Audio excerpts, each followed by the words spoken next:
Haus of Decline, which is slowly just turning into T-girl talk as I become more inured to this wonderful gender, of mine.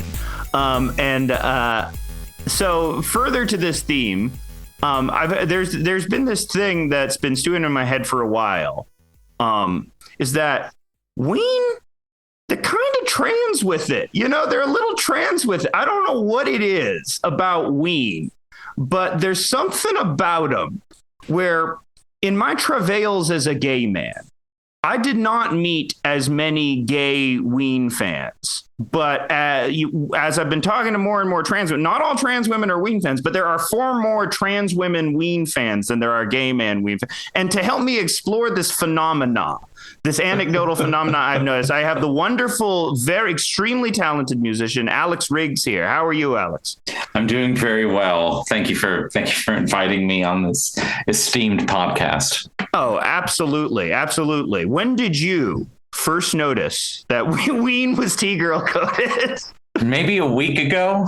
Yeah. Did I alert you to this phenomenon? I think you yourself might have alerted me to the idea of Ween being trans. So I've spent the last few days just kind of doing a deep dive on Ween, which used to be one of my favorite bands. And then I just sort of stopped listening to them for some reason. I was probably listening to some, sad, faggy art pop. Sure, yeah. We're all listening to Cocteau Twins at one point or another. Yeah. And then two things I remember about Ween, since I've basically listened to all 9 of their main albums over the past few days. Mm-hmm. Love this band.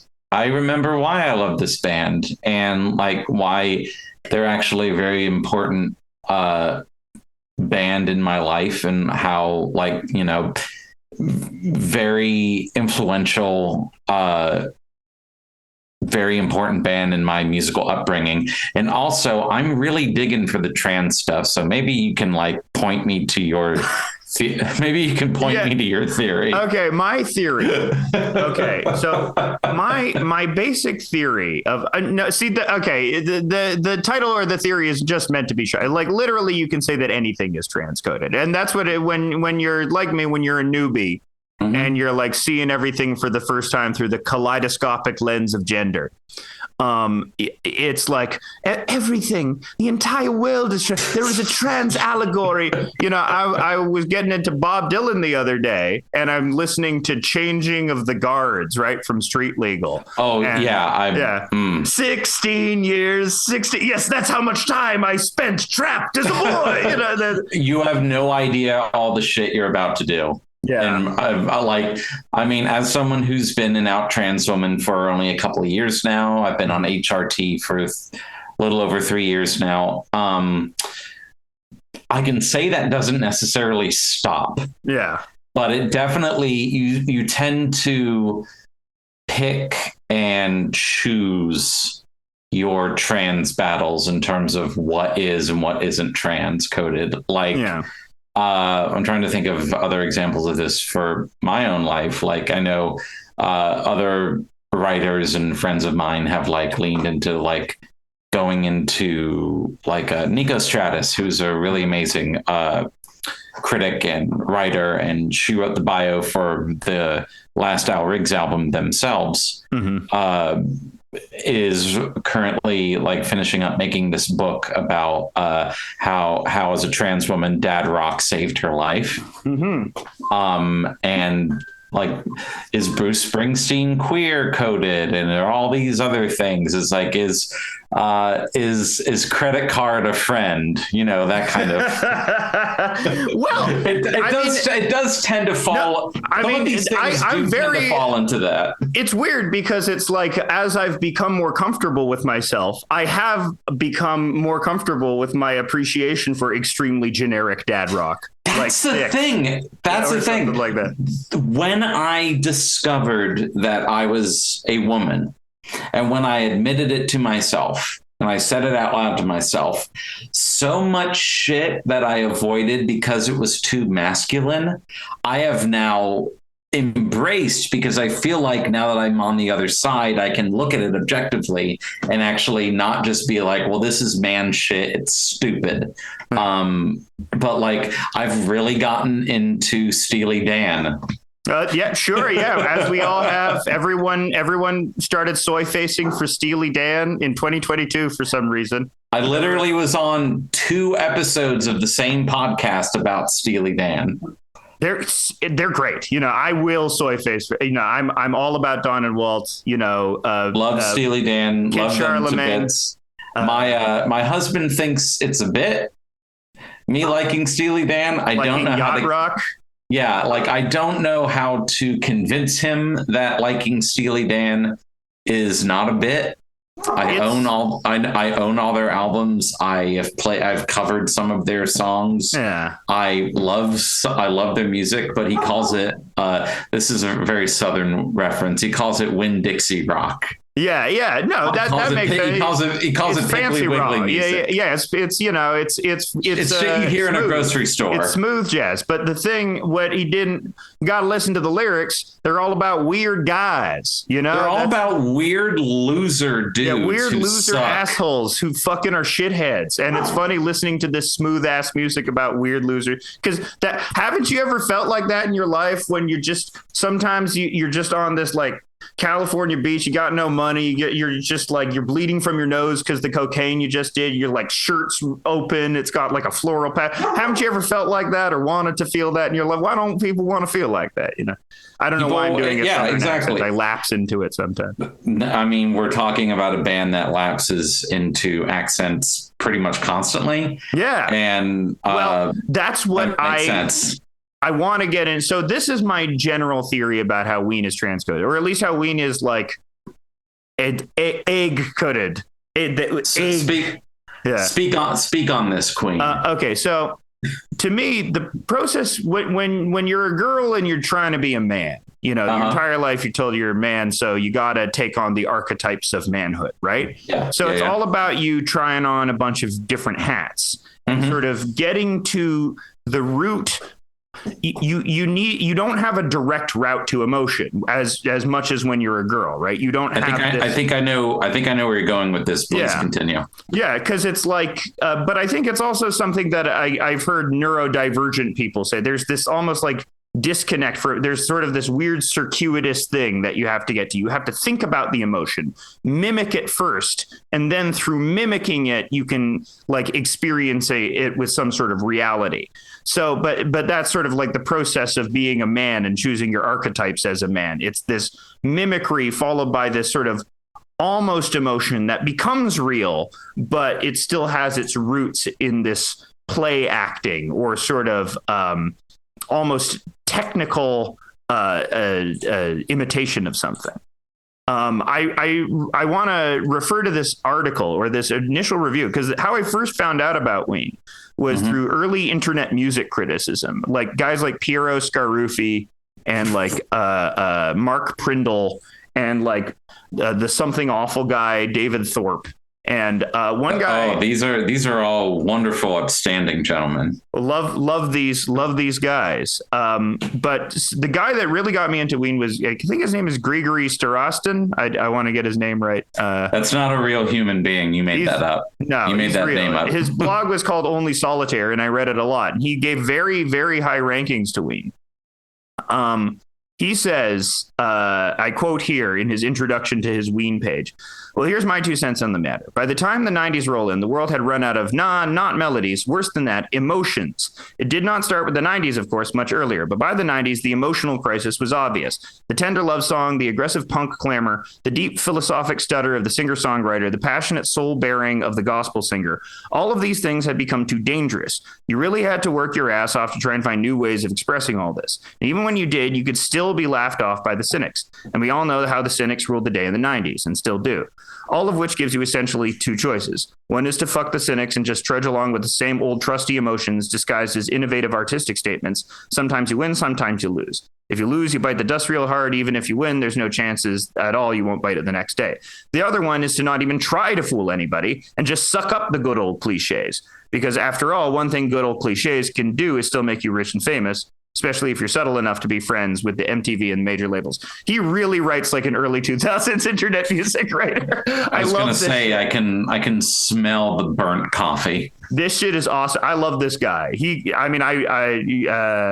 But yeah, I basically agree with that assessment, which is that it's this self-aware mode of exploring emotion, like genuine emotions, but through the safety of pastiche, or like to quote a pop culture character, Abed from Community, like how Abed perceives the world is first, he can't perceive the world directly. He has to perceive it through the lens of some sort of, and that's what it was so much like for me using music as a teenager through the lens to see. I mean, that's why I love like God, Ween, Satan, because I'm sure if you're anything like me as a teen, you were like doing your sad little recordings in your bedroom. Absolutely. And, God, Ween, Satan is the version of that. It's like the primal, like first version of that. Your way to perceive reality through fantasy.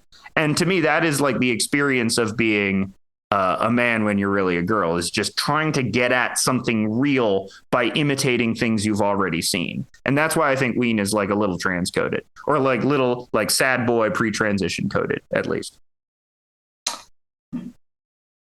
Damn. Okay. Yeah, I think I agree with that. Yes. I've got. I mean, so yeah, that's kind of elements of your theory, or what sort of started to occur to me as I, like last night, I was having a really bad panic attack. So I thought, hey, I should just listen to Ween, and that'll calm you down. And I'll feel great. Instead, what it made me feel was just sort of like really manic, which, sometimes can be good, but also just like, the last thing I listened to before I fell asleep at like 3 a.m. was The Pod, which is the ultimate. It's the scariest album in the world. Yeah. It's the scariest album in the world. It is such a sluggish, murky album. It feels like your brain at 3 a.m.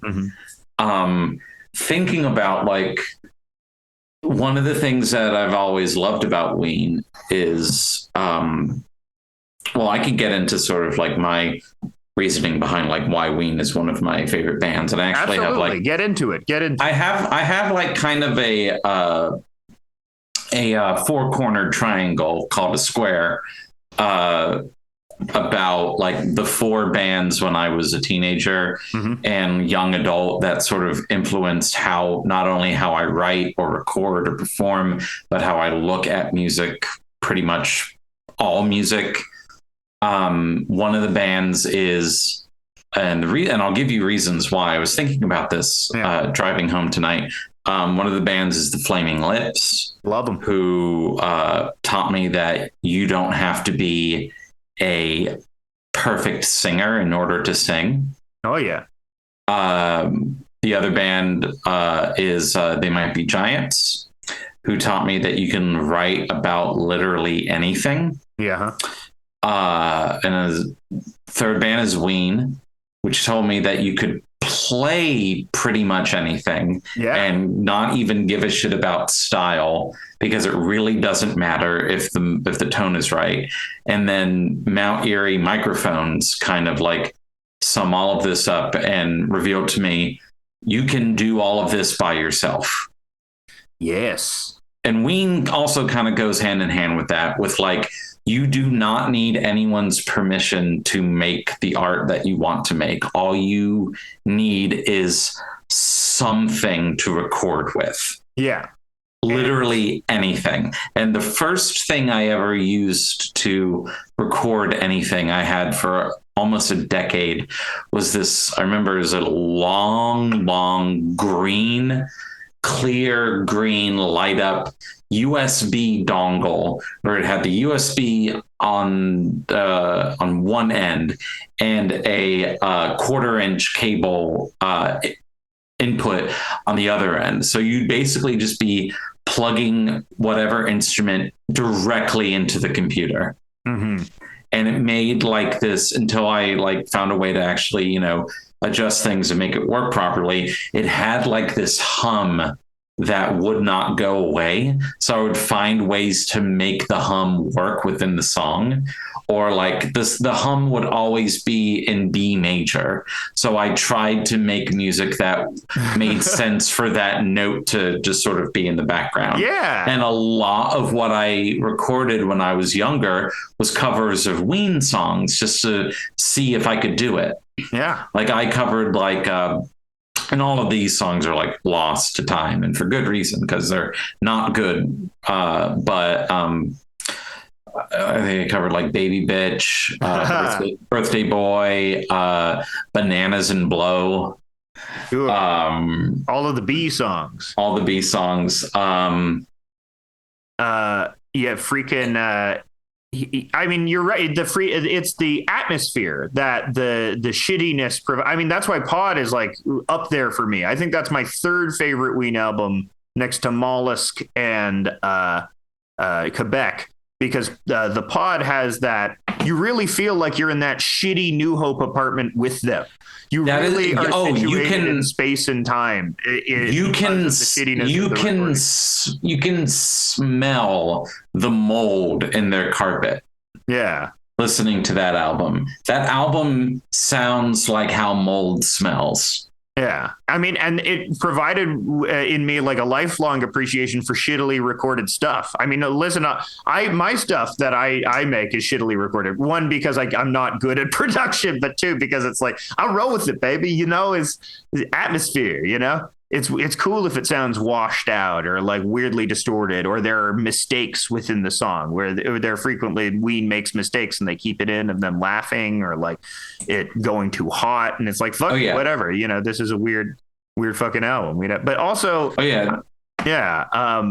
also just like part of the production quality of the Pod too, like it makes the times that they go pretty on the album, you know, even more pretty, you know, like Sarah's on that album, which is just an astonishingly beautiful song, and it's like made better by the fact that it's recorded like that.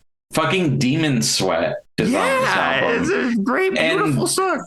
Like right in the middle of this album, like over the first half of the album, you get a song like fucking Demon Sweat, and the keys on that are just fucking gorgeous. Yeah. It really makes the moments of beauty hit. I don't know. It is. I actually like the first three albums, I think, a lot, because none of the other albums have that. As soon as they go into like fancier, more conventional production, none of the albums have that atmosphere anymore. Yeah. You know? I weirdly think that Pure Guava is like the most fucked up and weirdest of those three. Yeah. There is a genuine like unsettling that perfect Ween mixture of unsettling and juvenile that is just pushed to the nth degree on Pure Guava. Yeah, like fucking don't get too close to my fantasy, which is a song I really have a hard time listening to these days. Because it's about it's being sung from the point of view of a pedophile. Is that what that song is about? Yeah, kinda. I mean, they pushed a lot of edgy. I mean, half of their stuff, they're talking in accents that wouldn't. I don't know if they would be allowed to. I don't know if you could get away with Pollo Asada. I mean, I love Pollo Asada. Pollo Asada, I think, works because of just exactly, because of how innocuous it feels. It really just feels like this is our order at a Mexican restaurant. Yeah. But it's also, I have felt that atmosphere so intensely before, and they managed to capture it really well. It's a beautiful night for a walk, wouldn't you say? Yeah. Yes, I would say that. I would say that. Yeah. I know what that feel. I know of just being like bored and nothing to do in like. It's 11:30. It's 11:30 p.m. There's nothing open but the Mexican restaurant down the street. Yeah. And you're hungry, and you're just going to order a bunch of food. And one of my I think my favorite part of that song is the first sort of interaction where the cashier gives gives him the wrong amount of change back. Yeah. It's like, okay, that's 20, that's 1607 out of 20. All right. 1607 is your change. Yeah. I mean, another reason why I think I mean it's very personal for why I think Ween is T-girl coded, because it's very actually sort of instrumental for me in coming out, that I found just through talking to girls on Twitter. You know, a lot more you were into Ween than any of the gay men I tried to. Why is that? What is that? I mean, I don't know what it is. It's weird, right? There's a type of. There's a certain type of, let's say, nerdy, very nerdy, extremely nerdy, Kingdom Hearts lovers. I don't know if you were a Kingdom Hearts fan at all. I could never. I think the whole hour-long tutorial of the second game pissed me off so much that I just stopped caring about the game. I understand. I altogether. like that. You don't even have to like. But you're in the same genre. You tried Kingdom Hearts. You attempted to play Kingdom Hearts, and that even marks you as somebody who is, you didn't look at the don't cover. Don't get me wrong. I'm fans of some nerd ass shit. I get what you're talking about. No, but it's like, no, I'm not saying all T-girls, but there's a certain type of nerd ass T-girl, and there are less of these nerd ass gay men. There's obviously plenty of gay men that like Ween, and this is purely anecdotal. I've not done a cross section measure. I would love to do that if that were possible or relevant to do. If I had like $1 billion, I would do the Ween, the like my Kinsey study about Ween. Which of how do the genders feel about Ween? No, but as a result of this, as a result of like meeting girls, like because what you do when you're figuring out your trans is like trying to figure out who you're like, trying to figure mixing and matching sort of personality traits and common sets of experiences with other people. And then slowly through that, you realize. And if something keeps, like, one very common thing is body horror. A lot of trans women, as I found out, sort of from an early age, obsessed with body horror, I think for obvious reasons. And it's sort of a recurrent theme. It's these things like this, these little pieces of culture or experience that you connect to. And because Ween was just such a frequently common one, and one that I hadn't really experienced in my life as a bi guy or whatever, of similarly finding kinship with other guys like this in this Ween love, suddenly this became a very relevant detail in putting it all together. So yeah, there was something about, so I think just on that level, it was personal to me, or there was this thing about it that seemed, I don't know. It's also the fact that you ever been in a Ween pit? You ever been at a Ween show? No, I've wanted to see Ween so many times, and every single time in my life, some bullshit has happened. Either I've been on tour, I've been out of town, or we had press tickets to go see Ween in Raleigh, and then they canceled because Aaron or Mickey is not feeling well. Yeah, I don't know what I can't speculate on their personal lives or anything. I only wish them love. I know they've had they've struggles with like mental health and drug addiction and stuff like that. But who among us, Of course. Many such cases. Many such cases amongst the music people as well. But yeah, if you've ever been to a Ween show, it's a unique looking fan base, I gotta say. But as like a weird queer person, somebody who is also, deeply uncomfortable with my body, you look at everyone else there and it's like, no one's gonna judge me. No, not at all. That's what it's like at a They Might Be Giant show too. Yeah. Everyone looks like Far Side characters, so it's like, oh, this is my people. Oh my God. Yeah. Fucking. So, but that's it. It's like, I always felt like maybe because I was playing this cartoon version of Motions all the time, because I naturally am cartoon brained, this sort of cartoon music. I know you're also a Frank Zappa fan, which is, I was a Frank Zappa fan, and then I just not anymore. Well, yeah. Okay. So I remember I was like 16, I was like 15 or 16 years old when I started listening to Frank Zappa, which is kind of the perfect age to start listening to Frank Zappa. You're a shithead. Yeah, that's perfect shithead years. Yeah. Yeah, perfect shithead teenager years. Yeah. And I love Frank Zappa. I was very much, but at the same time, with some of his later stuff, it was like the Simpsons reference of Bart reading old Mad magazine. Like, oh, they're really giving it to that old Spiro Agnew. Yeah. He's a crank for sure. Yeah, but I sort of love him because he's a crank as well. Oh yeah, but like also the other, like there's so many bits, like Broadway the Hard Way is a great album, but it's a live album. All of the songs are very political, and all of the songs are very political about that specific moment of the 80s. So there's songs about Jesse Jackson. There's songs about C. Everett Koop. Oh yeah, we've got a lot of Tip O'Neill songs or something. Oh my God, yeah. And you know, like it's very another band where it's like I can't tell if any of the gay jokes are directly homophobic or cruel or just supposed to be silly. Both. Both. The answer is both. The answer is both. I don't think Zappa was that. I don't care. No, Zappa was a weirdo musician. It would be really funny if he was also homophobic. That would be. I would really kind of love it if it would be perfect if he was like a vicious homophobe. But no. This was also a man who like firmly believed and made albums about the idea that the government created AIDS as a way to kill off certain people.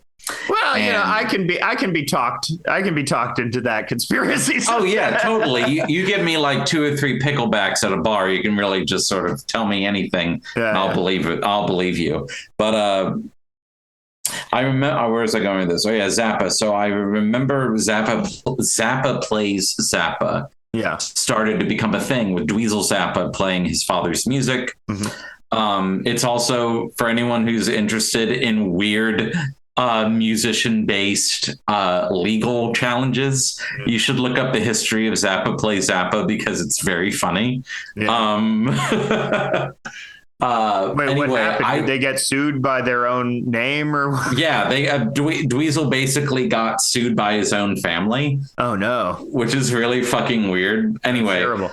I saw Zappa Plays Zappa in Raleigh, North Carolina, at the Lincoln Theater. Maybe the loudest show I've ever been to. I was 17 years old, and I was, not exaggerating, the youngest person there by at least 35 years. Yeah. Like it was me, and the next youngest guy was like 41. Some balding Hesher. You know. No, I was wearing a Lumpy Gravy T-shirt that I got at fucking Disney World. Yeah. And was there, and it was great. Fucking it was Ike. Was it Ike Willis on tour with him? I don't know. It was really fucking amazing. I mean, and it's just really amazing to hear that music being played live. Yeah. Well, because it's very intricate, but it's also stupid. But Zappa and Ween are the 2 artists that are the reason I play guitar the way that I play. Because for like a period of like 2 or 3 years or shorter time, doesn't make any sense. I was teaching myself guitar based off of shit from like specifically live albums. So I would like be playing along with Live in Chicago by Ween, or the Dub Room Specials DVD by Frank Zappa, and trying to get the solo for Stinkfoot right, or like teaching myself how to play Florentine Pogan, or getting that little riff that connects the 2 halves of Buckingham Green together. Yeah. Like what point do you press down on the distortion octave pedal to get that sound? And so on and so forth. So Zappa and Ween, 2 very, very big guitar bands for me. I was thinking about this the other day, like we all want to have cooler influences, right? Well, you need your cool influences and your dorky influences both together. But like we all want to say like, oh yeah, my guitar heroes, they were like fucking Tom Verlaine or David Gilmour or Ivan Julian. Actually, I do like Robert Quinn, and they are I love the Voidoid so much. All of these Pat people Smear. are all Pat these people Smear are cool, or Pat Smear is cool. Probably. I don't know. It doesn't matter. He'll probably be dead within a year. I don't know. Oh no. What? Why? What's happening? What happened to Pat Smear? Oh, I don't know. I just made something up. Okay, that's good. Thank God. I got you scared for a minute. Pat Smear is okay. Thank God. But like, we all want to have cool influences like that. We all want to be like, oh yeah, I listen to fucking television, and I even like adventure, and no one likes adventure. Yeah. And all that bullshit. I'm a big adventure guy. Yeah, you'll meet those guys who are big into adventure. Yeah. You know, adventure, not so bad. Yeah, adventure, not a bad album. It's just as good as the first television album. Maybe. I mean, I like adventure, but yeah, exactly. But you know, saying stuff like that when in reality, my influences were Frank Zappa and Ween. Yeah, which play comedy music. I have a friend of mine who runs a record store who Weird Al Yankovic. Also very big influence. The reason that I used to make music as Al Riggs is because when I was younger, I was listening to a lot of Weird Al, and my teachers started calling me Al. So I'm like, there we go. There you go. But like, I have a friend who runs a record store who hates comedy in music and hates the acoustic guitar, and also doesn't really care for lyrics. He has a lot of like very strong opinions that I don't necessarily agree with, but it's very funny to like bring up Frank Zappa. And he's like, no, I don't think jokes should be in music. Yeah. I think that's that's what for me, I've always preferred jokey music, at least for a while. I mean, it's strange how it's changed as I have, entered the bloom of womanhood. Sorry, I can't take that shit seriously.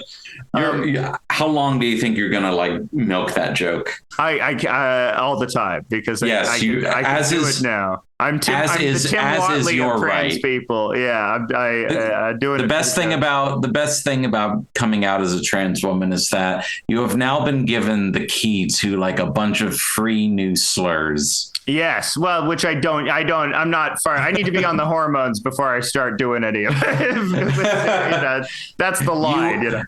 You are valid no matter what. I'm trans med only, but for slurs. You can only use the slurs if your NB people can't use it. I'm kidding. I'm joking. Please don't sue. Don't sue.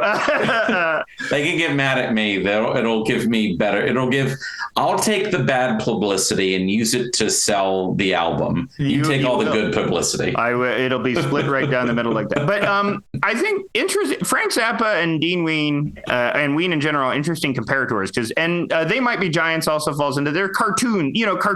They're very cartoons. Yes. I have this broad theory that some music is cartoons and some music, like The Residents. Yeah, Residents, very cartoons. Beatles, very cartoons. Yes. Bruce Springsteen, not cartoons. Bruce Springsteen is not cartoons. Bruce Springsteen is fucking Bonanza. Yeah, exactly. He's Bonanza. And I mean Bob this in Dylan, a good way. Also not cartoons. Bob Dylan is also Bonanza. Because when these dudes try to be funny, it never lands. Well, they're funny, but only in that like subtle acerbic way, not in like that overt. We're big goofy guys, so we're the Beatles. Yeah, exactly. So, and I never developed a taste for non-cartoons music, for Bonanza music. But now I'm very much into that phase because I'm more patient and, I can see where people are coming from. But but early on, especially like when you're nerdy and you're doing the like trying to experience genuine human emotion through various pop culture signifiers thing, like comedy music is all you think about, because it's also like you think anyone who takes themselves seriously, right, is a fucking asshole, right? Anyone Exactly. Anyone who's like, ooh, I'm the musician and these are my emotions and I'm so soft and wonderful and they deserve to be promoted. There's this like the goofiness cuts it because it's like it's you're not so up your own ass, you know? It's like we can take ourselves more seriously because we're also gesturing towards the fact that we might be stupid as well. Right. But the goofiness can also be a crutch. Yeah. As well, like the goofiness and aloofness, the goof aloof theory. Yeah. Well, that's Frank Zappa. That's why people struggle with Zappa because he rarely was. He's the aloof goof. He's the aloof goof. Yeah. Yeah. And whereas Ween would very frequently just out of nowhere, as on the pod, you know, they have tons of songs that could be said to be serious or non-comedic on that record, or just, you know, straight up genre imitations, or they just wanted to do something because they thought it was interesting. Oh, totally. Because you've got, I mean, I would make the argument that once they start getting near the end of their career with stuff like White Pepper and Quebec, the goof to serious song ratio starts to tilt the other direction. Yeah. Well, as they enter their 30s and it's like bad stuff starts happening to life stuff. When life starts happening to them, it's like, oh God. Oh God. Relationships are hard. Like fucking If You Could Save Yourself, You'd Save Us All is a song that makes me cry every time I listen to it. And I'm still not exactly sure what it's about, but it is like one of the only songs I've listened to that can make me cry that also has the lyric, I came in your mouth. And that's kind of the magic. About. That's the magic of Ween. I mean, you go to that incorporate car seat headrest is writing cum lyrics today, emotional cum lyrics today, and everyone's all like car seat headrest.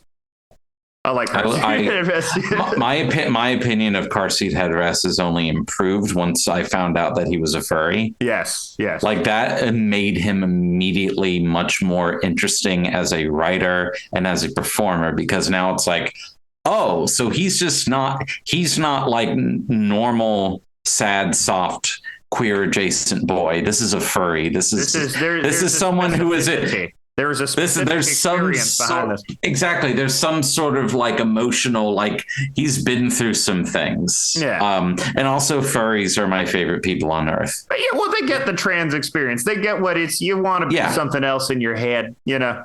There's a large crossover with furries and trans people as well. So yeah. And you know, furries are just sort of like just some of the nicest people who walk the earth. Yeah. And also rocket scientists, like a bunch of and like they're also NASA engineers. They're also like really smart, and they also have a lot of money. Yeah, it's because they're also like fucking autists. Like I bet there's tons of furry Ween fans. I bet there are a fuck ton of Ween fans that are also. Oh, I gotta ask my friend Nikki about this. They would know. Okay, they got the furry beat. They are a furry, and I think they also listen to Ween. They definitely listen to They Might Be Giants. There you go. Because I was just on their podcast about They Might Be Giants the other night. Yeah. Which will be coming out soon. Not to plug anyone else's pod. No, that's good. You plug away. Solidarity with the furry Ween They Might Be Giants nerd ass dork ass rock music. But it's like. There's no way there's not a tremendous furry community in the Ween community. Yeah, there must be. That pocket is sizable. Yeah, because as we've said, Far Side characters. That's what it's like. Because it's weird that they get lumped in with like other jam bands as well, because there is a jammy element to their live shows. Yeah, but like not. But like, okay, but like, yes, but I'm looking at I'm looking at the length of their live albums. Yeah. And the most of their songs within like their live albums are still hovering around the 3-minute mark. Yeah.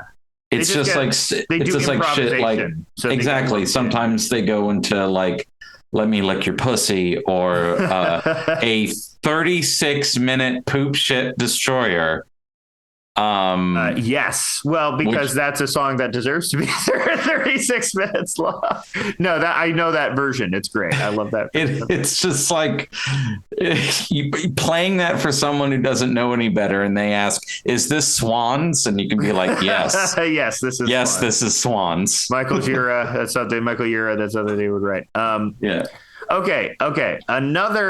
Another reason, and the comparison for so Frank Zappa and Dean Ween, interesting comparator, because I think the thing that unites them is this sort of fluid guitar style.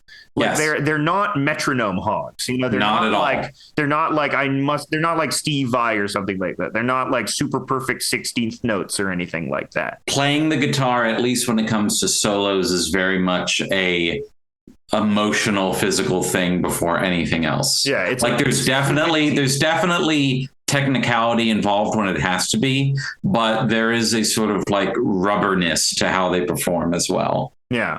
And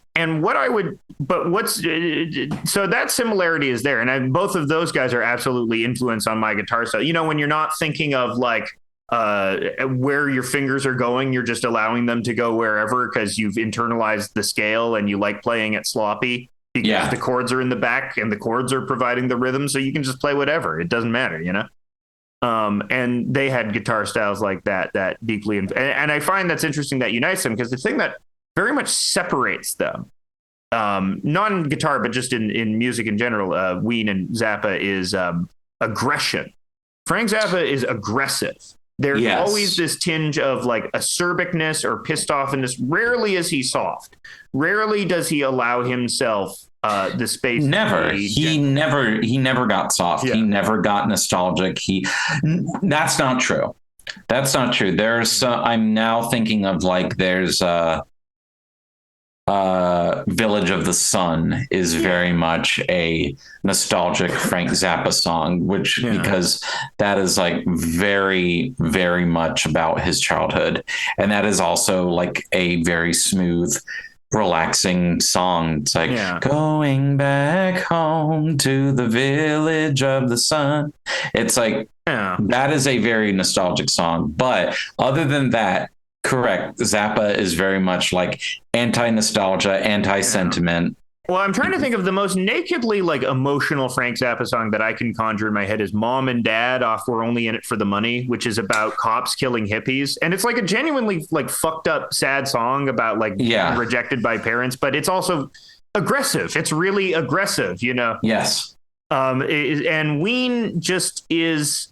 And, you know, that was sort of my experience of my male relationships, you know, was aggression, right? There's always this undercurrent of this one-upsmanship or the sort of masculine posturing, even with gay men. It actually, sometimes, especially with gay men, there becomes this sort of masculine one-upsmanship of posturing. And that sort of is evident within that mask equality. Obviously, you know, masks, whatever. You can ascribe anything to anything. It doesn't really matter. But these are just sort of vague emotional descriptors.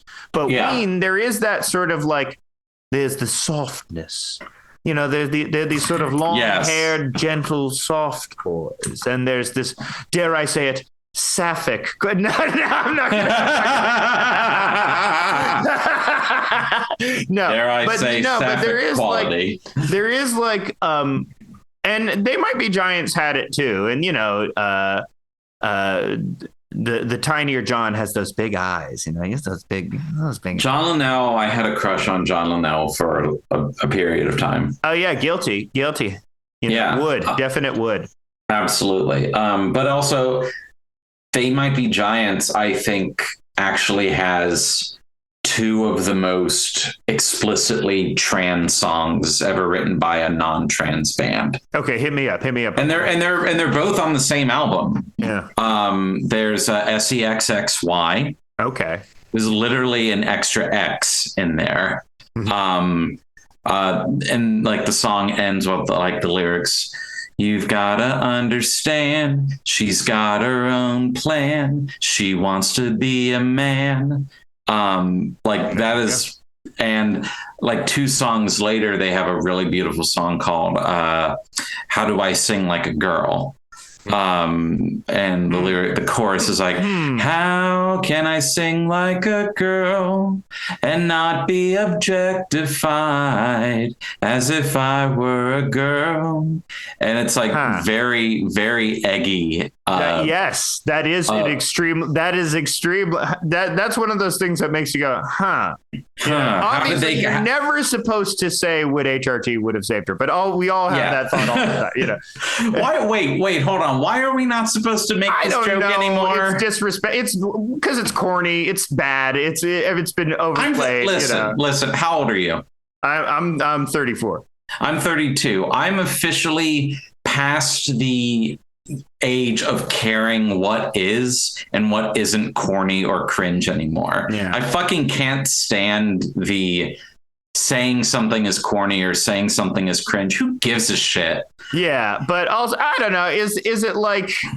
I don't understand the discourse behind it. I'm not going to get into it because I don't know about discourse. Right.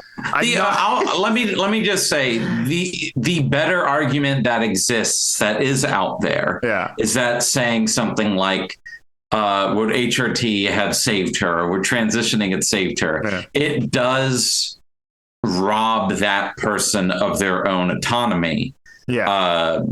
Making speculations like that. That is an argument you could make. Yeah. Well, I would understand. So the one that I get and the one that's personal to me, which is like, if you think somebody might be trans, you shouldn't push them too hard. You shouldn't say, you might be trans, because then that might push them in the closet. What you do is you talk about your experiences in a non-confrontational way to them, and then give them the space to go, that was similar to my experience. And that's what happened, with me and talking to other trans women. That's how I did. And Lord knows all of them did that. They never said, hey, you might be, No, that's something you never do. What you do, what you basically just said, is just sort of like you create an environment for yourself that you can talk openly about your experiences and, in an honest way, in a way that doesn't sort of like glorify, but it also doesn't make it sound like a living nightmare, which sometimes it can be. Well, yeah, but it's also like if you got the problem and then you figure it out, the change is pretty radical. So it's you want to encourage people if you're doing your like, I think this person might be. Maybe I should talk. Maybe I should. Exactly. A little. No, you should never force anyone out of the closet. Ever. Yeah, but so that's the one that unless it's really funny. Yes, unless, and also they're like super or they're the biggest, most reticent jerks on earth, and they won't do it without you. You're trans, No, you should. I don't know. Sometimes I wish people had done that to me, so I would have got earlier. You're a fucking chick, you idiot. I remember who did those memes about like was it Gretchen Felker Martin who did those memes about like the members of The Sopranos? Like talking about them being trans. I always do that. I do everything. I have my whole Transmed Vegeta routine. Vegeta. What is Transmed Vegeta? How can Kakarot call themselves trans? They don't even take hormones. They insist they are NB. I am the princess of all Saiyans. I had the facial feminization surgery. Kakarot's not even trying. I do that. I don't want to go into it, but that is very, very much my relationship with an ex-friend of mine. Oh, no. They were Transmed Vegeta. She was very much Transmed Vegeta. She was very much like, I came out to her.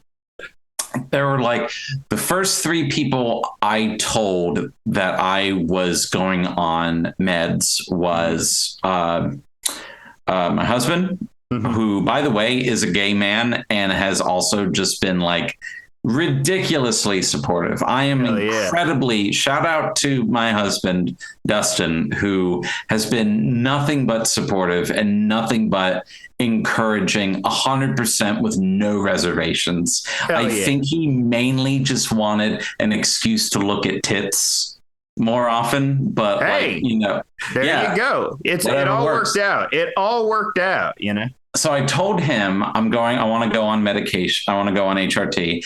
I told, shouting out and, plugging a little bit, name dropping a little bit, but also she's a friend, Carter Monier. Okay. Like, hey, I'm just letting you know, I think I'm trans. And she was like, that is amazing. I'm so happy.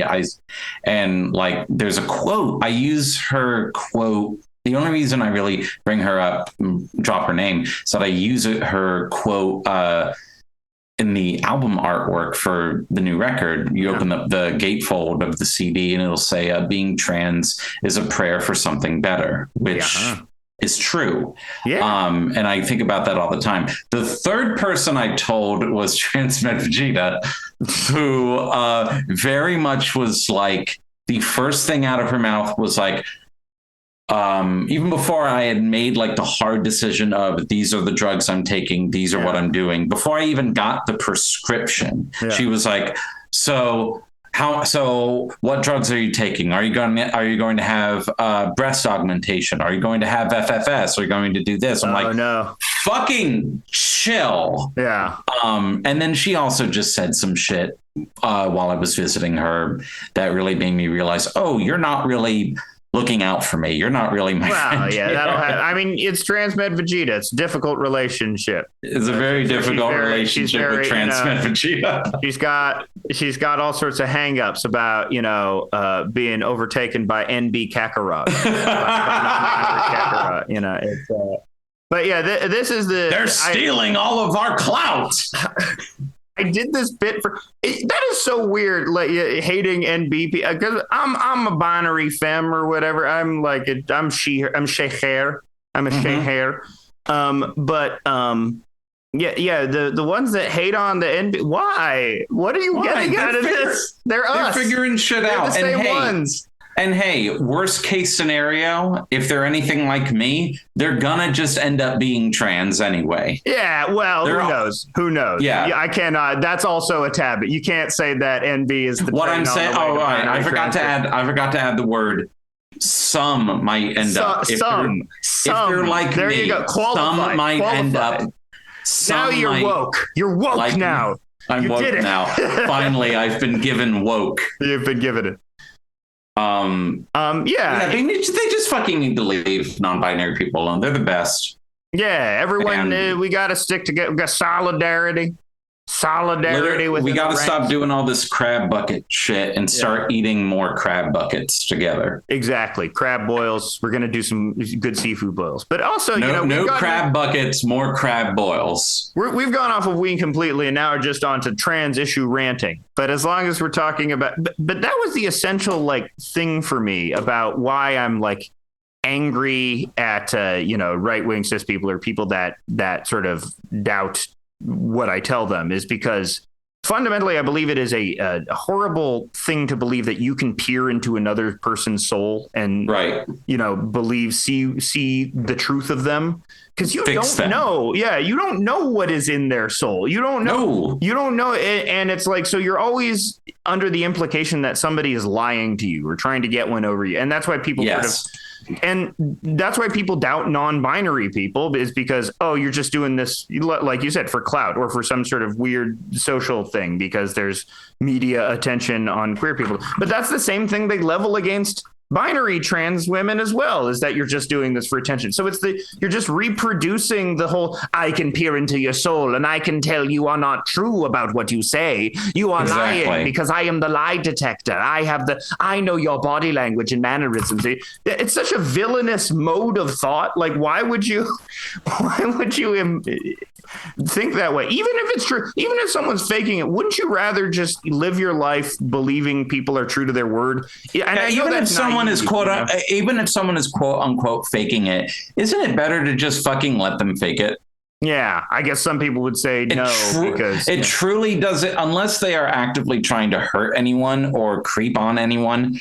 Why does it fucking matter what anyone is doing with their body? It's their fucking body. If they want to chop it in half and become a 1-person, 2-person horse costume, let them. And that's why I love Ween, because I cannot imagine a non-binary person being harassed for their looks in a Ween pit. They'd fit right in. They would fit right in, you know? Perfectly. They fit right in. Yeah. The Boognish is gender neutral. Exactly. Boognish is for all. Boognish is any and all pronouns. I hate myself for that. You may not care about cringe anymore, but I still do. I still do. I just made a pronouns joke. They should kill me. I should be killed instantly. Freaking! Someone's mailing you a gun. I hope it's a little gun with a little boognish on the etched into the barrel, which I can use. No, we can't kill ourselves. We gotta live. We gotta. So also, I think Ween, as I think about it more, it did feel like. I get it's not really obviously it's not really transcoded. Anything is transcoded if you think hard about it enough. Every 56 minutes into this recording, you dropped the fucking bomb. Yeah, I mean, I said that right at the beginning. You can interpret anything, but Ween, in terms of like my personal experience, in terms of what it sort of meant to me navigating my own emotional landscape, because I also think that period when you're still a boy, when you're trying to figure shit out, like that play acting, that mimicry actually does sort of help you, because through it, you are able to get to emotional situations through this sort of circuitous means of understanding others through tropes, through these cultural things that you learn from music, through these pieces of art that are necessarily divorced from your everyday liminal experience. It's like that gets you to the place eventually, and then that's when you can start experiencing the real. That's when you can start really appreciating Joni Mitchell. I never liked Joni Mitchell. Or, girl music. I never allowed myself to like girl music for some reason. I very much went through that experience as well. It was just up. Like not letting myself like quote unquote girl music. And that really only changed like the older I got and the more comfortable with, and it really also changed with like the people that I surrounded myself with. Once I started surrounding myself with more accepting people who would not, take me out back and beat the shit out of me for listening to Nico Case, who is literally one of the reasons I realized I was trans, by the way, is Nico Case. There you go. That's everyone. And then I'm like, what did Nico Case do? She did nothing other than just be amazing. She has a song called Man, which is very much kind of an ode to gender fuckery. It's like, I'm a man. That's what you raised me to be. I'm not your identity crisis. This was planned. The song ends with and you didn't know what a man was until I showed you. Okay. And singing that, my husband and I tell the story a lot of just sort of like one of the things that made me realize I was trans is my husband and I saw her about like 6 years ago in Greensboro, North Carolina. And she put on such an amazing show because she is amazing. She's one of my 3 favorite singers. It's her, it's Nina Simone, and it's Kurt Wagner from Lamb Chop. Good list. My 3 absolute favorite singers. And we saw her, blew me away. We're driving home. We're on the drive home. We're talking about the show, and I'm just sort of very quiet and sort of like in a daze. I've got like tunnel vision, just staring the road, just listening and just sort of going like, And there was this pause in the conversation. I remember saying, wow, I really want to be just like her. Yeah. And not really taking the time to analyze what any of that meant. Well, also, I mean, that's the problem when you're gay as well, because it's like that plenty of gay dudes also say stuff like that about like lady celebrities as well. So, yeah. Much but more. Not and Nico Case. It's usually like Whitney or some shit. That's the thing is like, gay men have a obsession with, and we can rag on gay men because they're not cool anymore. Yeah. was one. I can do it. I put in 10 goddamn years of gay, and I got my pension. They released my contract, and I was picked up by women. I was picked up. The women offered me a better contract after I was free agency'd from gay manhood. Gay men have an obsession with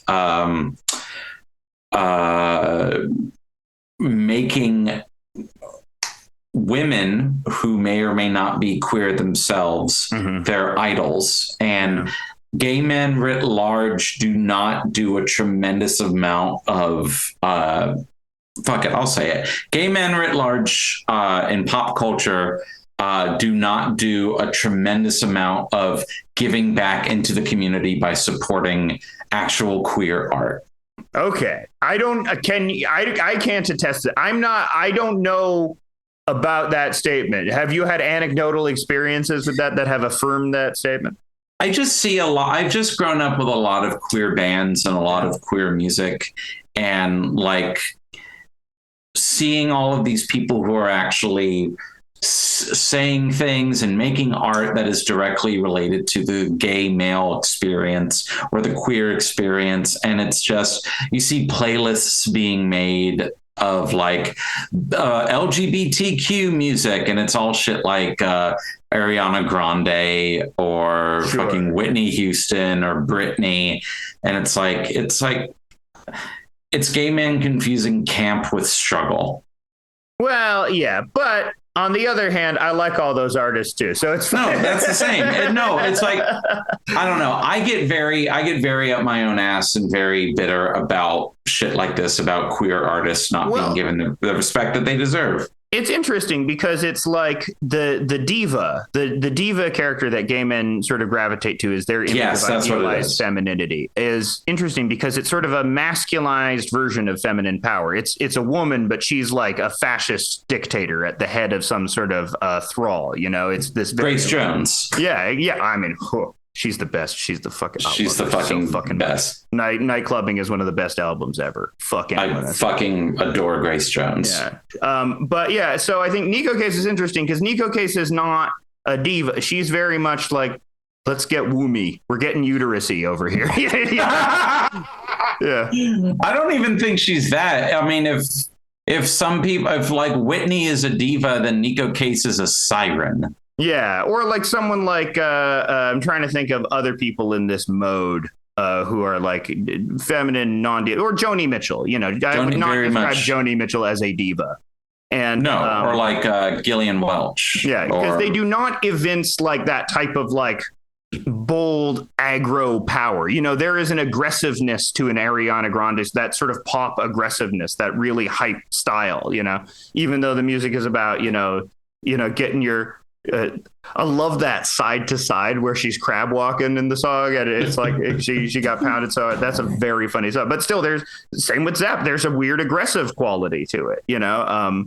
And I think that sort of it hews more to like a masky perception of their sexuality. Maybe this is all just spitballing. I don't know any of this for sure. You know, feel free to cut this joke from the pod. I cut very little. You can. I have an Ariana saying it. You can say I have an Ariana Grande joke that you can absolutely cut from the pod because it is It's a little blue. So is it racist? Is it racist? No, it's actually kind of about her and the fact it's racial appropriation of racial the fact appropriation. That she's in every race at this point. Yeah. Yeah. The joke you can say is, that everyone knows. Yeah. Ariana Grande is the biggest Italian disappointment since Mussolini. No, that's fine. That's fine. She's Italian. You can make Italian jokes. Yeah, I'm also Italian. There you go. So that's not. No one cares about it. You can get away with it. Everyone was making. Nobody cares about the Italians. I once made a very, very stupid joke where it's Yakub making white people, and he throws garlic in the pot, and then a bunch of Italians come out, and it's very stupid. That's there you go. No, we got all over the. We're gonna just tie this back to Ween somehow. Please, How do we tie God, this back to please Ween? move it somehow? back to Ween. I'm begging you. So I also think the quality of Ween. So getting into their later album, we talked about their early albums a lot, but I also think, especially you and me, you came out as trans when you were like 29, right, or something like that. 29, 30, yeah. Yeah, you're still in the category as me of late in life trans. Didn't get it when they were a kid, or like didn't get it when they probably needed it. Yeah, just because it was like shame. All the reasons. And so, but what's weird is that Quebec and White Pepper, as you said, as life starts happening to them, the albums get more serious. And that was me as I'm just sort of grinding my teeth through gender dysphoria in my 20s, which you can do because, you got a lot of energy and, you're sort of good looking, you're fucking around. And it's like, yeah, I can ignore this constant problem because,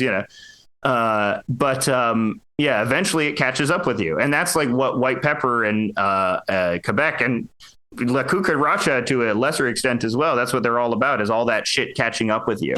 Yeah. And in a very visible, that's sort of what Quebec is. It's about the end of a relationship. I think in their personal lives, they're both going through terrible divorces at that time. And they're both horribly addicted to drugs. And they're both like on a bunch of SSRIs as well, which also fuck you up. And, Z, give me that ZOLOFT. Lord knows I was on ZOLOFT. And I understood that song. Wow, they really captured the feeling. They really captured the feel. The helicopter sounds in the background. Oh my God, perfect. It's it's that feeling of paranoid bliss. Yes. That's a great way to put it. One of the songs, my favorite, the Ween song that I cried to on that album, you said, "If you save yourself, save us all." But the one which was contextualized for me at a Jeaner solo concert that I went to one time in Toronto, which also had a very weird looking pit, and he said if I'm remembering correctly, this might be wrong, but he said it's about, that song was specifically inspired about having a weird conversation with his soon to be ex-father-in-law.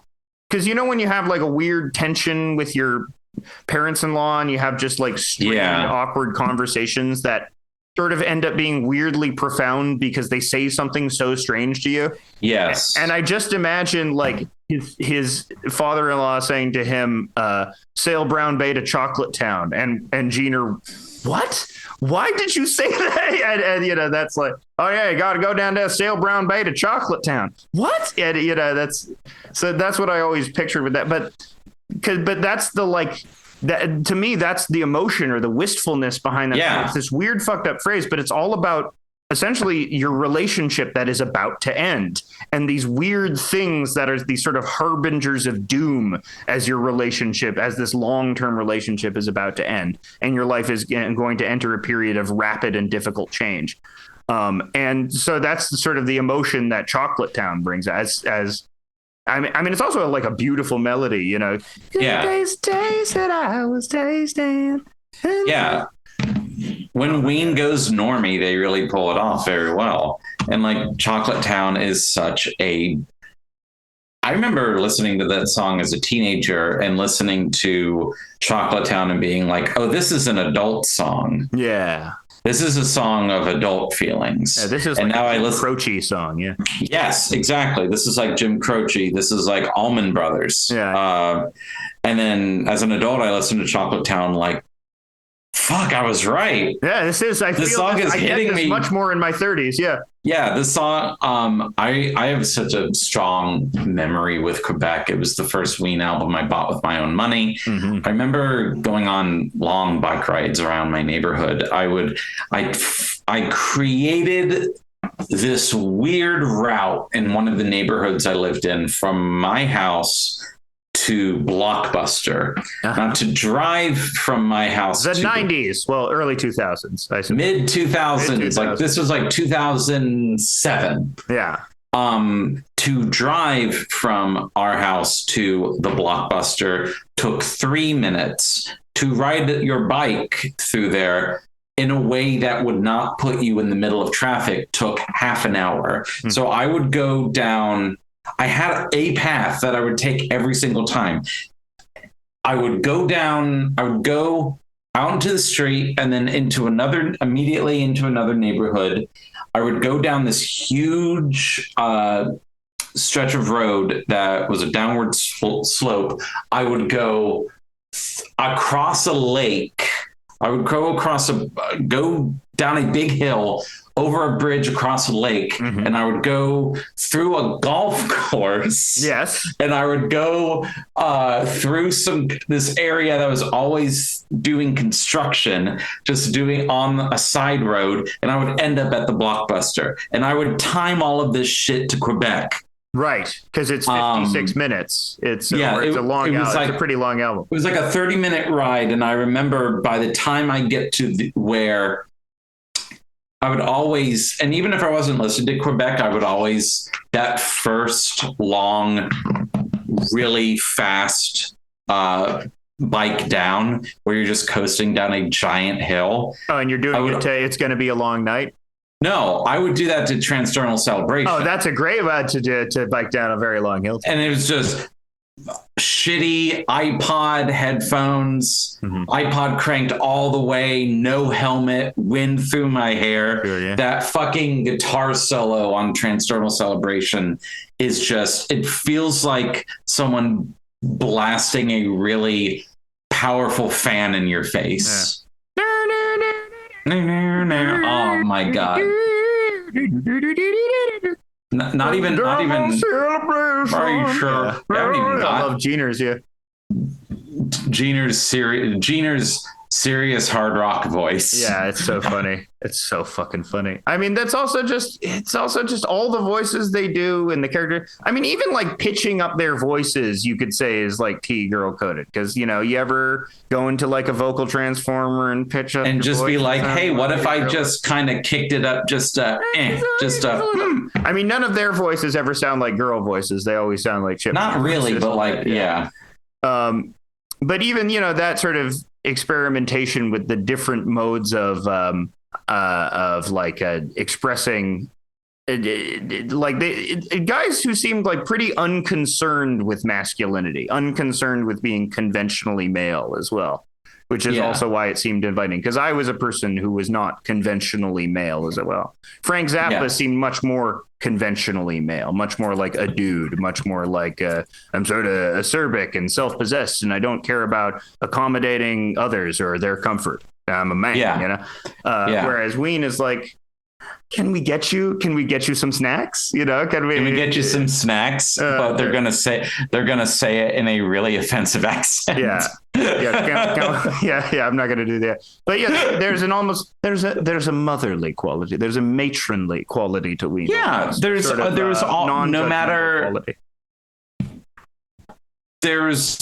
there's always something inviting about Ween, even when it sounded something at their most abrasive and standoffish, even something like "She fucks me" or fucking "You fucked up," right? Their first song ever, you know. Yeah, you fucked up, but also just you fucking Nazi whore. You fucking Nazi whore. Yeah, I said to myself constantly. Well, you dicked me over, and now you'll pay. You just scream. Yes, it's so fucking good. The best way to introduce yourself to the world.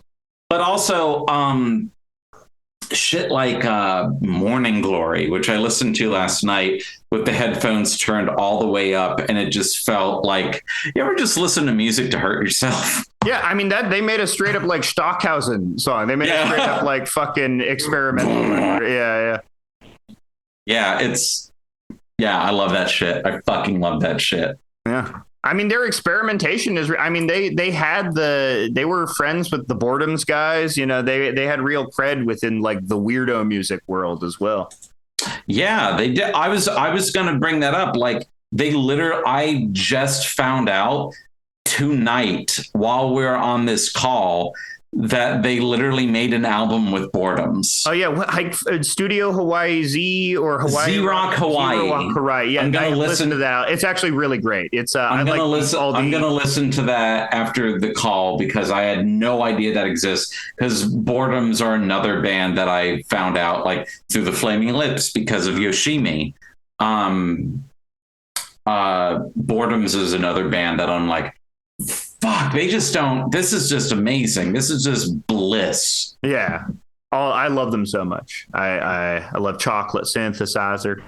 I like the song I Am Cola a lot because I frequently had that thought. I am cola. You know what? I am cola. Yeah. I love Yamataka Eye driving bulldozers everywhere. I love the previous. What was his previous one called? It was Hanatarash. Yeah, I love Hanatarash noise music. Yeah. But yeah, freaking.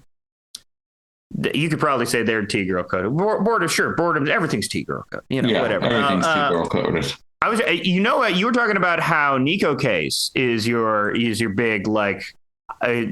I'm allowing myself to like girl music now, and it's all pouring out. I had a very Canada version of that in a very, very typical, almost too corny girl song. But fuck it, we're not caring about corny. It was Sarah McLachlan's Adia. Really? Because here's another thing you hear a lot when how you recontextualize music to be trans is any song that has a woman in the title.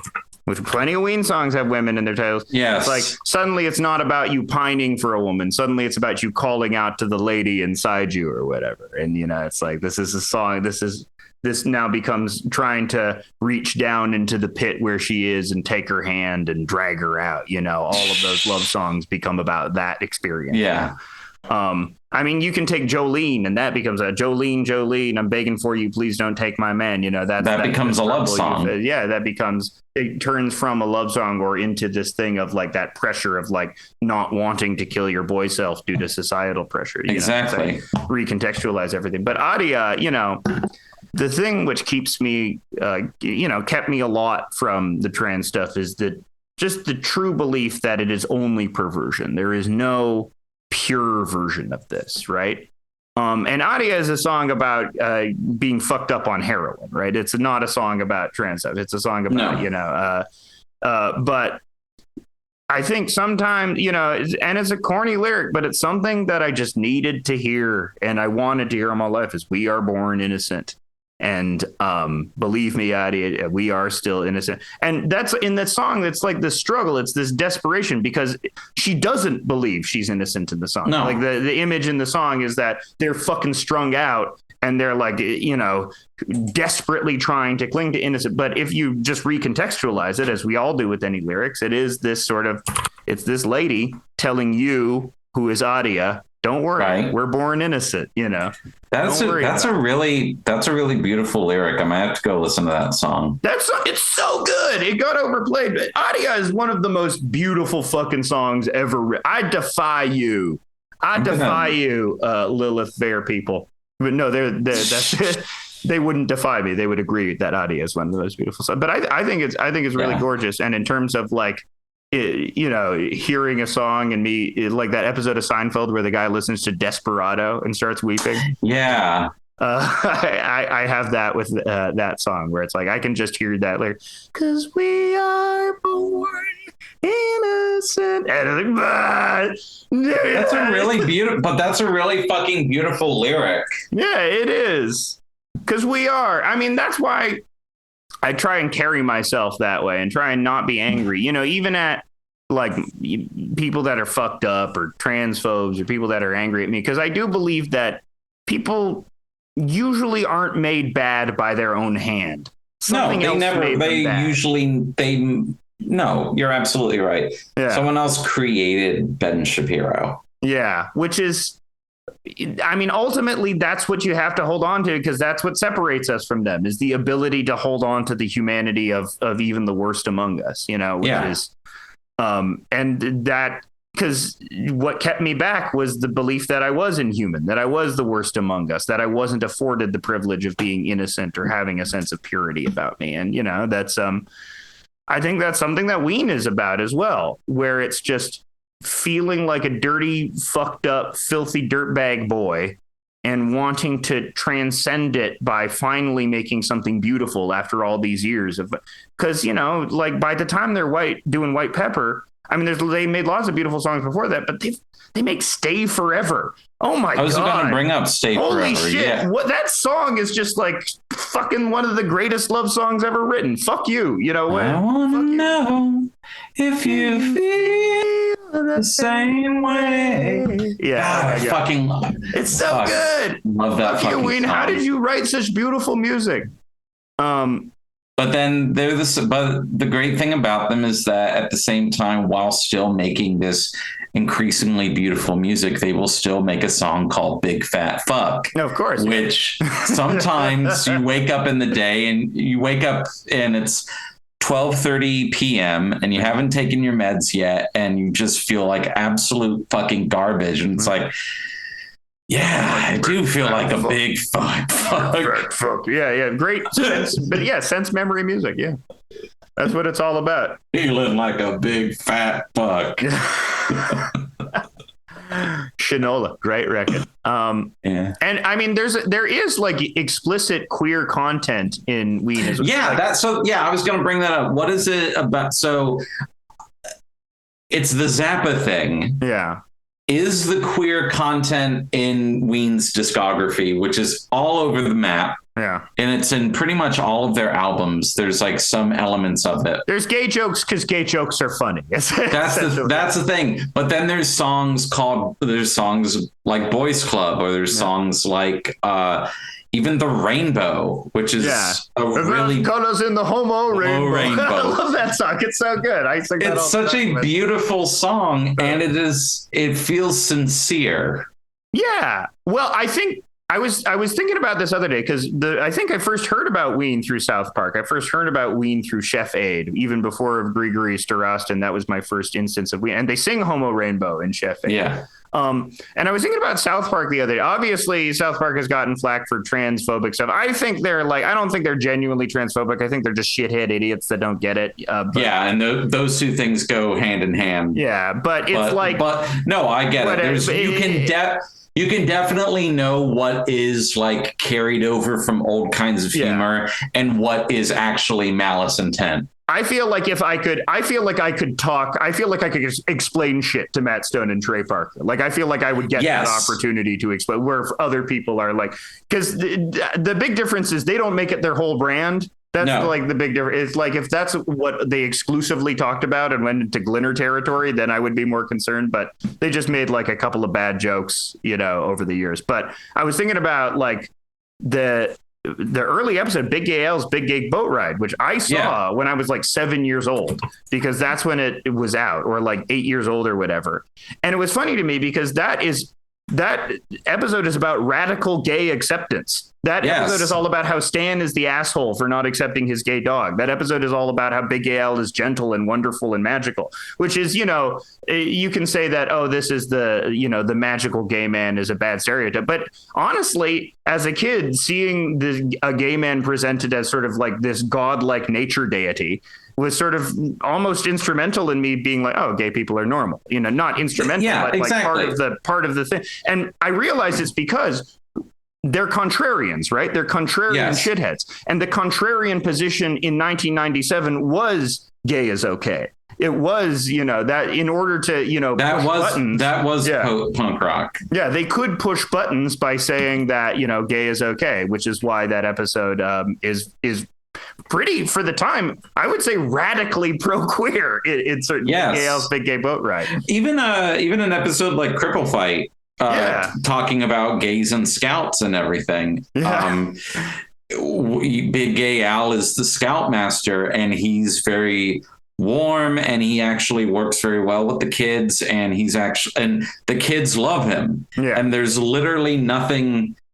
There's no malice and there's nothing untoward happening, but then people start complaining about a gay man being around kids. So they get the straight scoutmaster who is horribly cartoonishly abusive. Yeah. Which is just like, that is a contrarian position to take. Yeah. Which, if people are like, well, gays and scouts isn't fine. And it's like, well, we're going to make fun of that. And now South Park is sort of like Well, yeah, I mean, I guess they perceive the contrarian position as being, because the one episode that's not even recent, it's from like 6 or 7 years ago, and I think if I imagine that people talk to them about it and their positions may have changed because they haven't done anything like this since. But the last one that was really bad was the Macho Man Randy Savage in women's sports episode, which is weird because it's like, wait, how is like being the trans women against women's sports? How is that the contrarian position? That seems more like the mainstream shithead position, right? That's like more like, I don't understand. You're not as contrarian as you used to be. Like the contrarian position would be like, it would be funny if like women's sports are lame, you know, that would be the, that would be the joke. That would be women's, is that women's sport, you know, which is awful, which is true because women's sports are obvious. I'm not going to make that joke, but if you were trying to be more of a shithead contrarian, that would be the take, that would be the take that you take away from. So I don't, who knows? Either way, getting off of the South, but Homo rainbow, as a result of Homo, you know, you could say, I mean, that brings us to the other discussion of Ween. Are they joking? Is it genuine? I mean, that's always the thing about Ween. And that's the thing about living today in this irony world. Are we joking or are we genuine? And the answer is both at the same time, always, constantly, which is why, you know, they sort of embody just what it's like to live now, you know, from the 90s, from the end of history to now. But they also embody not taking things at face value as well. So if someone is both irony, being ironic, and also being sincere at the same time, that should not force you to not engage. That should actually force you to engage more and actually dig deep and talk to these people and like actually understand where they're coming from. Yeah. It's funny connecting through irony as opposed, because irony is like associated with distancing, but in this situation, you can use it to sort of endear yourself to people by giving yourself a level of comfort. Yeah. Like, and who knows, maybe Homo Rainbow directly caused less homophobia. Maybe. I don't know. I think the thought calculus was gays equals funny, because that's everything in the 90s. You know, you watch Mr. Show, every third sketch is gays equals funny. Yeah.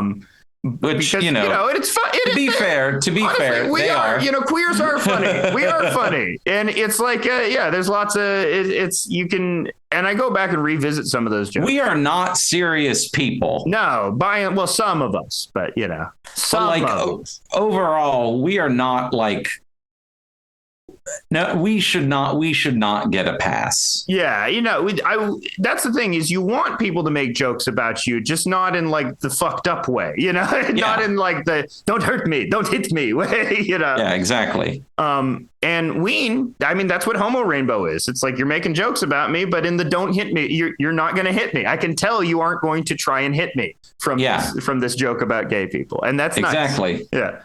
The joke almost becomes about making a joke about a gay person. Yeah. At a certain point.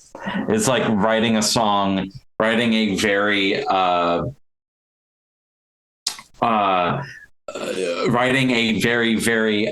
sort of hippie-ish empowering folk song about acceptance and intolerance and like overcoming all that, but still using the word homo. Yes. Which is funny, It's very funny. It's also challenging you to like actually like pay attention and like pick up on context and pick up on intent.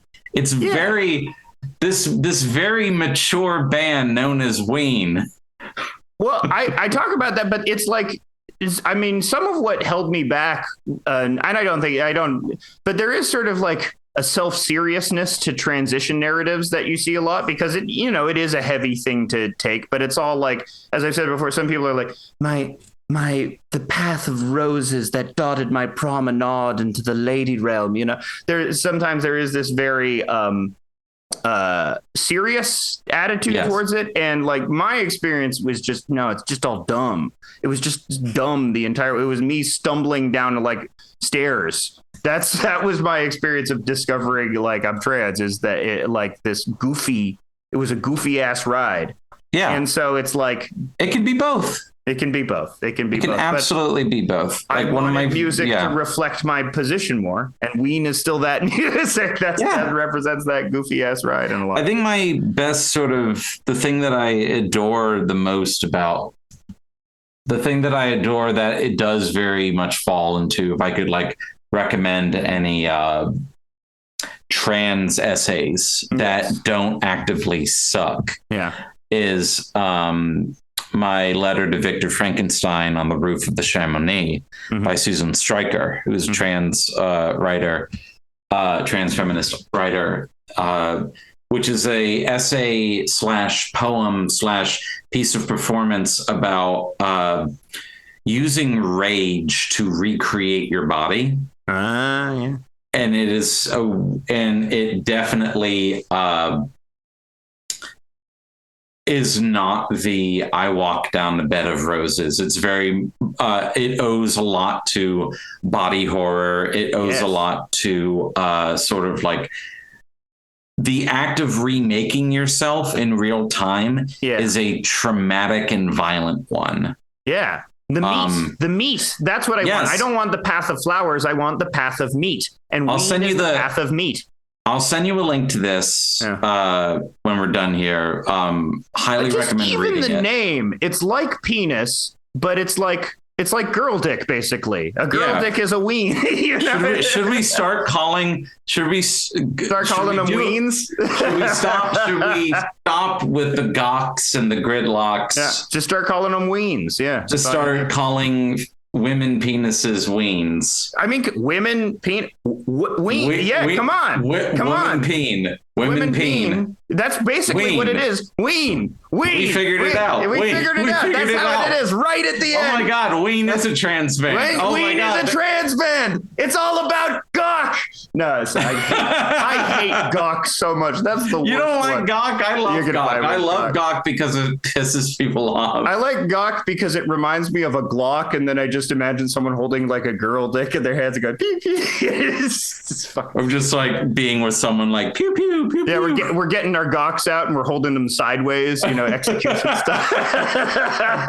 Mine makes the noise of a stormtrooper laser. Yeah. Got all Ben Burt designed it. On that note, we've been talking for a while about how Ween is girl coded. I think this is a good place to end. Alex, do you have plugs? Tell me your plugs. Where can they find you?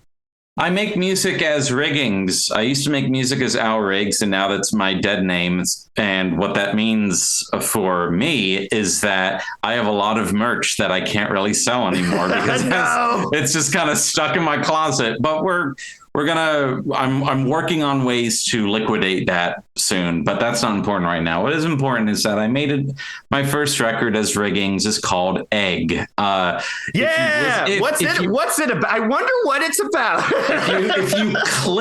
if you clicked on the name of this podcast, you know why it's called Egg. It's an album about being small and violent and becoming something bigger and more violent, but in a positive way. It's also an album about the exploitation of queer pain for profit. There are songs about pushing trans people and queer people together to compete for time and space and energy. That's what the first single, Old Bones, is directly about, is sort of being hounded by the fear of dying young while also being hounded to create something while you're still alive and to be the one that actually gets paid attention to. Yeah. When really that's just capitalism trying to fucking kill us. Competitive bullshit. And there's a song called Sophie's Moon, which is about reclaiming tragedy and turning it into new forms of ritual. I actually last year was up in New York with two of the people that's on the record, Mia Byrne and Swan Rial, who are both amazing trans singer-songwriters, who end up singing on a song called The High and Lonesome Racket. And I was at a sort of potluck dinner where of nothing but like queer, trans, leftist, Marxist, weirdo musicians. Sure. And it was the first time I had played the High and Lonesome Racket and Sophie's Moon for the people I wrote them about. And that was a very sort of beautiful moment. So I'm always going to think about that when I think of these songs. I have Mia and Swan are on the album. My friend Libby Rodenbow, who's another amazing musician, did all the strings on the album. My friend Adam Schatz, who's in the band Landlady, plays saxophone on Sophie's Moon. It has a great saxo. There's a great rock and roll saxophone is back, folks. It's back, and it's back. She's bringing it back, folks. It's good again. Riggins is bringing it back. Careless Whisper. It was produced and recorded by my friend Allie Rogers, who in a place called Betty's in Chapel Hill, North Carolina, at Sylvanesso's studio. I'm releasing it through my own label, Horse Complex Records, on June 21st of this year. And I'm about to go on tour in a week to Arizona and New Mexico. And there's going to be other places I'll be playing later on. But you can find out all this information on my website, which is horsecomplexrecords.bandcamp.com, or you can just fucking find me on Twitter or Instagram. Both places, it's it's Alex. That's great. We're looking forward to the Turquoise tour. The Turquoise, yes. as they're being called. I have listened to the Master of Egg. It is a hard vouch for me. It is an excellent record, I have to say. That really means a lot. Yeah, no, I wouldn't say it if I didn't believe it. Like you're talking about, who are the strings? The strings person you got? Oh my God! What a great fucking string arrangements on it. She arranged them. Libby Rodenbow. She arranged them and performed them all over the album. She's Rodenbow her ass off. Oh my God! Yeah. Yeah. So great records. Great record. And catch Alex on all the social medias. Thank you so much for coming on to talk about my harebrained T-girl Ween theories. We ended up proving it right. I think so. I think right so. At the end, it all came full circle. It all came full circle. Thank you and have a wonderful day. Thank you very much for having me. Bye. Bye. House of Decline is brought to you by members of our $10 Patreon tier.